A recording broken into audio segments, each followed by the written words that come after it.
Well, good morning, and thank you very much for joining us. I am Iyori Folari. By now, it's no news anymore. As the president said on the inauguration day, it's gone, talking about fuel subsidy. But there still is a lot of talk. It has generated a lot of reactions. And indeed, one of those shall be our guest, the perspectives of our guest this morning, Honorable Hilliard Etta, former acting national chairman of APC, is our guest. He reaches us from our Abuja studio this morning. Good morning to you, Mr. Etta. Good morning, my brother, Yuri. It's been a while. Thank you. Indeed. Thank you very much for making the time for us. Now, it's a very, very serious matter because it is thought that this is going to affect everybody. In fact, nobody is saying it won't affect. Everybody is saying that, yep, it is a bitter pill, but it needs to be swallowed. To quote just one voice, the chief, the head of NNPC has said that if we don't have this fuel subsidy removal, there is every danger that Nigeria could go bankrupt, as one of his reasons for it. Our topic today is Nigeria's fraudulent subsidy regime. And that is coming from a wide swathe of the society who believe that, it's not a real thing. So, Honorable Etta, how do you see it? Well, thank you very much for having me this morning. I think this is my first time here after the inauguration of the 16th President of the Federal Republic of Nigeria, His right. Excellency Senator Bola Tinubu. It is indeed very sad that it took the very courageous President Bola Tinubu to put a stop to this fraud. If you do the numbers, it will shock you that Nigeria spends about 7.6 trillion naira every year to do a subsidy on petroleum products. And this amounts to about $16.5 billion at the central bank rate of foreign exchange. Now, to know the value of these humongous amounts of money that we're talking about, you need to now put it in proper perspective. To construct a road, a kilometer of road in Nigeria costs between approximately 300 million naira to about 1.5 billion naira, depending on the topography and other variables. So it would mean that the money that we expend on subsidy in a year in Nigeria is capable of doing between 10 to 25,000 kilometers of road in Nigeria. And you know what this means to the road deficit that we presently have in Nigeria. To construct a turbine, a gas-powered electricity turbine, one gas turbine cost about approximately $2.5 million US. And that will mean that the monies that we expend on subsidy will give us about 65 turbines in Nigeria that can generate over, I'm not very particular, I don't have that figure, but I know that the generating set that we have in my place that was built by General Obasanjo was to generate about 500 megawatts of electricity, and it has, I would think, about 5 turbines. And so this is huge. Now, if you also further investigate, you will find to your chagrin that the 2022 national budget of the Republic of Ghana was approximately about $12 billion US. far less than what we spend on petroleum subsidy. The same thing for the budget of Cameroon, the Republic of Cameroon, which was approximately about $11 billion as at last year. So it is scary that we were doing this until last Monday, where the president put a stop to it. There is something that Nigerians must have a conversation about, which is the cost of what they call the landing cost. That is about, from the records of the NNPC that is available to us, the landing cost of a liter of fuel is about 359 naira per liter. Now, which means that if Nigeria were to produce its own fuel, if the refineries that we have in Nigeria were to produce the fuel that we need in Nigeria, it means that about 359 naira will be taken away from the cost of fuel per liter.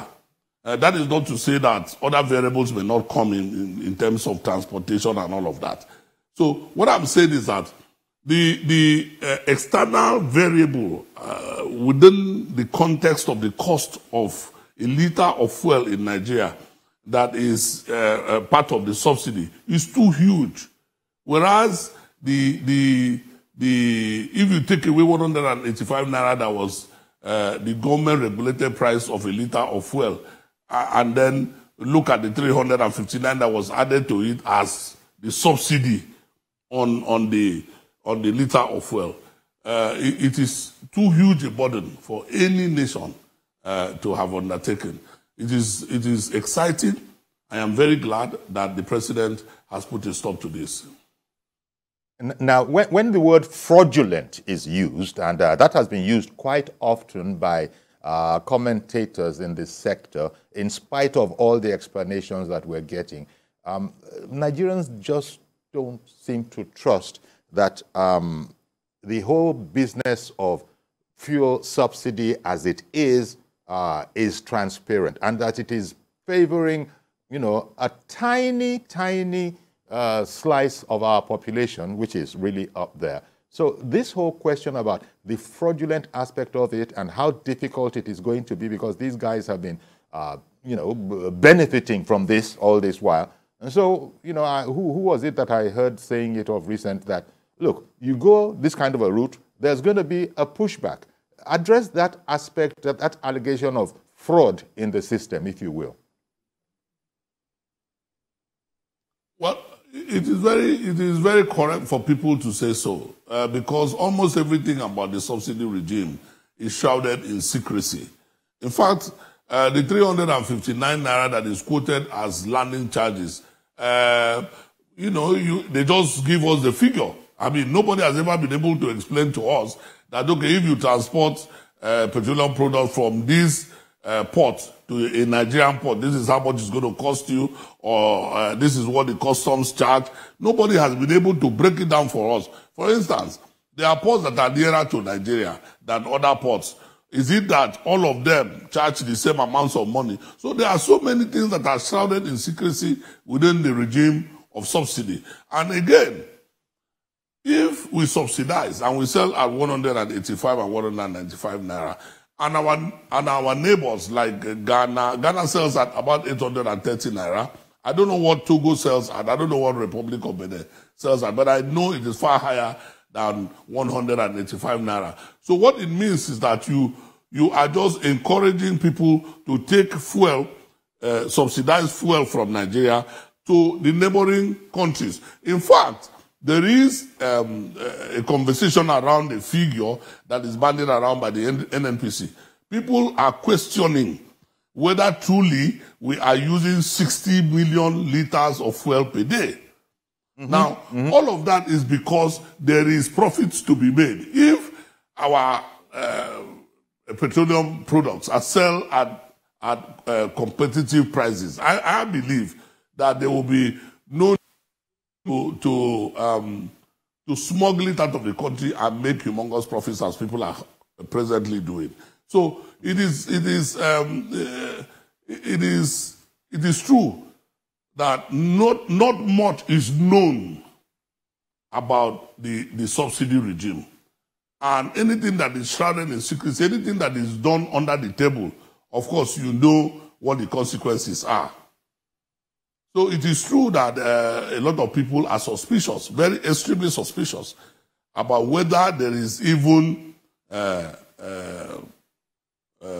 subsidy or not. In fact, people go to the extreme to ask whether there is subsidy or not. So it is important that we deregulate the market. Now that we have the Dangote refinery, and I even forgot to tell you that it is said that the Dangote refinery cost about $19 billion to build, whereas Nigeria spent $16.5 billion on subsidy last year. What it means is that if Nigeria were to add only $2.5 billion to the monies that we expended on subsidy, Nigeria would have been able to build the biggest single-train refinery in the world, just like Dangote has done. And flowing from what Dangote has done, it means that by August, that we will now have enough fuel refined in Nigeria. We will now not be talking about the landing cost. It therefore means that fuel must necessarily be cheaper than what it is presently sold at the pump stations today. Remember also that beyond the repairs of the government-owned refineries, there is also a very large refinery going on built by the Boa Company in Akwa Ibom State. I am not sure that I have the dates of the completion at hand, but I do know that in no distant future, that refinery will also come on stream. There are about 3 or 4 modular refineries in the Niger Delta that I know that are at points of completion. What I therefore mean is that within the next few months or in a year, at the most, that Nigeria will have enough petroleum products refined in Nigeria without the variables of what they call landing cost. And so I believe that petroleum products will necessarily come down in terms of the pricing. Indeed. We have heard that, and we do hope it is so. But again, you also spoke about the shrouding in secrecy. Now, all of that secrecy and Nigerians trying to understand what exactly are the goings on inside the oil sector. When the chief executive of NNPC was briefing the ruling party yesterday at the Secretariat, he had said that there is no data on the volume of petrol consumed in the country.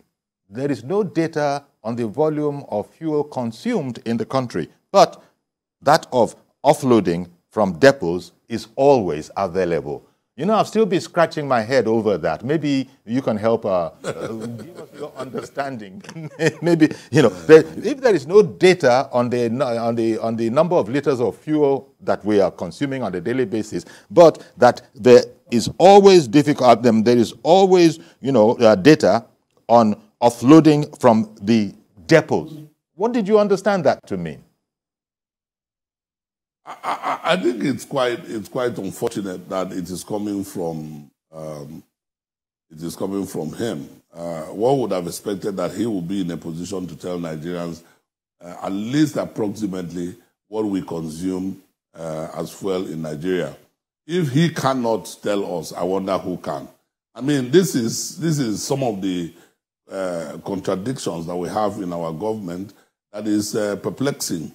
And I do know that a man of numbers has assumed the presidency of Nigeria. In no time, these things will get them. We will not have to go to any government office to get details of things like this. We will just click on your phone or your computer and you get it. These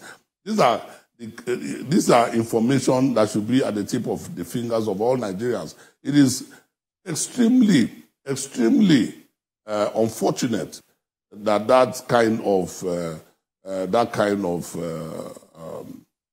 that kind of information can come from the man that they came from yesterday. It's so heart-rending that we can be in the 21st century, we can be in 2023, and a man who is charged with the responsibility of importing or regulating the importation of fuel in Nigeria is telling us that he does not have the data of how much fuel is imported in Nigeria. I believe that this has been the kind of story that we have been having from government offices in the past decades, and it is not good enough. And I know the president that we have today, I know that those kinds of things will not happen under his watch. Indeed. And this is what is exciting about the new president. This is what is exciting about the new regime, the new sheriff that is in town. This is the reason some of us did everything to make sure that he became the president of Nigeria. We are very happy that God has answered our prayers, that we will have a government that is modern, a government that is responsive, a government that is not a joke, because that seemed to me to be a joke. I mean, if you're in your house and you do not know the number of children that you have in your house as a father, then you're a joke of a father. That is exactly the kind of sentiment that I hold about things like that and people like that. Okay, and the vice president has also chipped in. He said that, look, this fuel subsidy thing, if we don't get rid of it like the president, he was speaking on the president having got rid of it on Monday. If we don't get rid of it as the president indeed announced, it will get rid of this fuel subsidy thing, will get rid of our economy. Therefore, thereby sort of, aligning himself with this is a task that must be done. And I don't think very many people disagree. However, the method and I hesitate to use the word palliatives. I heard Dele Alake, one of the people who are speaking for the government now, saying that not so much a palliative as an intervention. But I wanted to ask you, do you have the understanding, do you have the impression that, unlike people are saying, can you please reverse this and let us talk, we have until the end of June before, why are you starting us at the beginning of June? Can you sort of understand those people? Because, they have serious, gripes as well. This is going to bite very, very hard. I agree that it's going to bite initially. I mean, most new things do. But it's like having to consume a very bitter medicine for an ailment. There is no better time to have it. You better have it as soon as you can to deal with the ailment that is affecting you. I am not bothered about the time. The timing is right. I have heard people talk about the honeymoon that the president ought to have enjoyed. I don't think that he came here to enjoy any honeymoon. He came here to take very difficult decisions, and removal of subsidy is one of those decisions that he had to take as a great leader that we all know him to be. Now, coming to talk about, there's another thing that you said. Yes, whether subsidy, although it was referred to by Dele Alake yesterday as interventions. No, when I hear palliatives, I laugh. You're right. Because... Thank you. Please continue. Yes. Yeah. Palliatives. Can I go on? Or, yes, palliatives or interventions.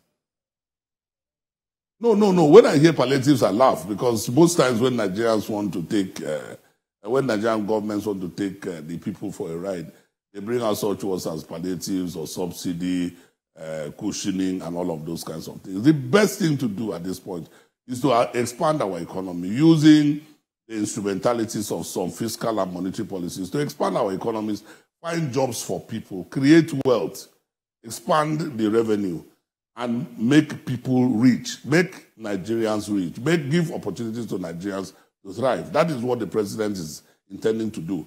If you read his article, of faith, I liken his manifesto to his article of faith, his contact with Nigerians. He has made it very clear that he wants to expand the economy, he wants to expand the revenue base, he wants to use the instrumentality of fiscal and monetary policies to deal with the issues of us importing everything and all of the things that we can, that we use in Nigeria. For instance, in 2016, Nigeria expended $18 million to import toothpick. If that is not despicable, if that is not completely, I don't know the word to use, where I come from, the raw material for toothpick is lying waste in the forest of Akampa, where I come from. And yet we expend $18 million to import toothpicks. Not only are we not using the raw materials that God has given to us, we have also taken the jobs that we would have created and taken them to China. The same thing for tomato paste. We expended $400 million in the importation of tomato paste in 2016. And you know that Nigeria is capable, more than capable, of producing the tomato paste that Nigerians can use. What I'm saying in essence is that there are so many things, especially consumer goods, that we can produce in this country. And the president has promised us that he's going to use the instrumentality of some fiscal and monetary and trade policies to make sure that those industries are established in Nigeria, jobs are created, revenue base is expanded. And again, before I go, I would like for Nigerians to read the Renewed Hope document. You will see one of the fundamental pillars of the Tinubu administration, I dare to tell you, is that the interest rate and the foreign exchange regime will be seriously tackled in a manner that will help to expand the industrial and the productive base of the Nigerian economy. And again, close the window for corruption and humongous fraud in the foreign exchange regime in such a manner that it will affect the economy positively. The moment the economy is expanded, the moment the productive base is expanded, the moment people can establish industries, service units with loans that they can pay, because no country simply can develop with the kind of interest rates that is presently in Nigeria, which is between 18 and 30%. No country. I do not know of any country that has developed with that kind of regime.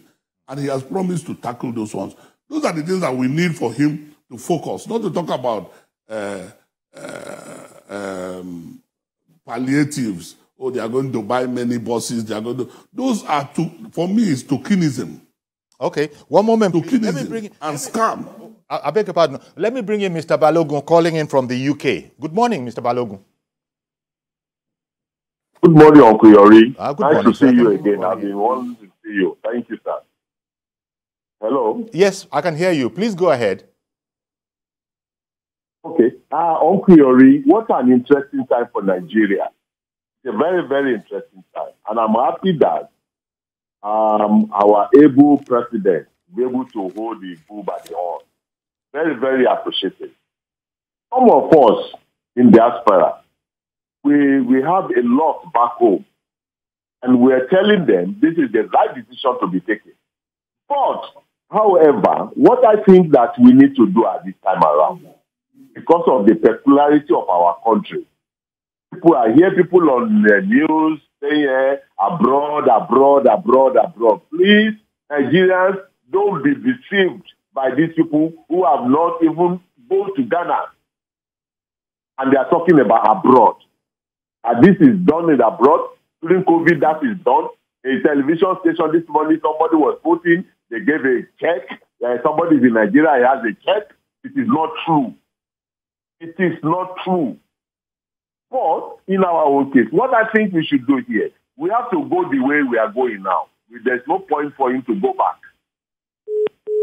Oh, we lost Mr. Balogun, but I think he did get the crux of his matter out. Thank you for calling in, Mr. Balogun. Well, Honorable Etta, you were hearing that, I don't know, I wanted to ask without prejudice to all that you have said by way of explaining the situation we are in now, and one of the major things we're doing to confront and address it, there still is the matter of surviving to reap the benefits of, that will come from all of this. And that is Labour's position. Labour's position yesterday at this meeting that was not resolved, as you know, I think Labour was doing its job, wasn't it? It was looking out for the Nigerian worker and was saying how, in fact, Labour accused the federal government of holding a gun, a metaphoric gun to its head, in negotiating. So how do you pull this kind of a move and then say, okay, let's talk? You've done it. And, okay, I understand Balogun is back. The call dropped. Mr. Balogun, would you like to conclude your thoughts? Yes, sir. What I'm trying to say is that, number one, sir. Hello, sir. Yes, I can hear you. Okay. What I'm trying to say here is that what I think that should be done is now left for the state. The state, but most especially, look at Lagos State now. I think it's only Lagos State I remember. I don't know that state. What they need to do now is, in terms of transportation. Okay. Transportation. Lagos State government should now make their transport easy. Students should be free. The age, 60, should be free. And then they should bring down these prices so that people could be able to go to work. And then these other people, if you go by a cab, that is your problem, then they should add more buses. We need more buses. Other states too should do the same. It is not federal. They should not put this burden on federal. It's not done. Okay, Mr. Balogun, thank you very much for calling in and indeed for calling back. Appreciate you and appreciate your call. So, as I was saying, Honorable Letta, what do you think? Labour doing its job, looking out for Nigerian workers, it says that they're in an impossible situation. And I think, although I don't know how far Labour will get with its, as it was referred to, I think a reporter asked the Labour leader what his prayer was, and it was to return to the status quo. But Labour, generally speaking, is doing its job, isn't it? It wants to know how the ordinary man is going to survive in Nigeria. There are those, if you take it to 5,000 naira a litre, they will fill all the tanks of my car. But there are the ordinary people who, with this regime, will not be able to go to work and come back if something isn't done. Well, I want to join Mr. Balogun in saying that we do not have only one government in Nigeria. Government has tiers, we have some national governments. Apparently, the only one that is working is Lagos. I think that other states should learn to do what Lagos has done. I know that I lived in Lagos, so I know that there is a very efficient ferry service in Lagos that is managed by the Lagos state government. There is a BRT. Now they have the light rail in Lagos. And it is not a coincidence that the architect of all of that is now the leader of Nigeria. Other state governments should know that everything does not begin and end with the federal government. The federal government, naturally, in places where absolute federal system is practiced, is more or less a policy government. The practicalization, the implementation of those policies fall mostly on the subnational and local governments of the polity. So I want to encourage other state governments to know that the route that Lagos State took is not that they don't need to reinvent the wheel to take the same route and get to where Lagos has gotten to today. Having said so, I want to say that yes, my brother Yuri, there's going to be some suffering. Some people are going to go through some stress. I agree with you because there is what they call the multidimensional poverty that is ravaging Nigeria today. I do know that some Nigerians are going to go through stress. But I want to beg Nigerians and plead with them that the man who is at the helm of affairs today understands the workings of modern economy, and that sooner than you know, that the price of fuel will come down. And again, not just that, the economy will be expanded in such a way that people will have jobs, people will have economic opportunities to pursue their dreams and all of that. And they should give him maximum support. Okay. I believe that for you to be a great leader, you must take some very difficult decisions. He has taken one very difficult decision. There are other very difficult decisions to be taken in Nigeria. And he has shown that he is not scared of taking those decisions. And I'm excited, and I think that Nigerians should be excited that we have a president who is interested in the overall development of Nigeria, not for a few people who hide under the regime of subsidy and feed fat on the resources of Nigeria. Okay. And indeed, just as you say, some of the things that you said, Nele Kyari, the chief executive of NNPC, had also, mentioned some of those points that, look, this thing is in all likelihood going to come, talking about the pump price of fuel, is in all likelihood going to come down because it will now be dictated by market forces, among other things.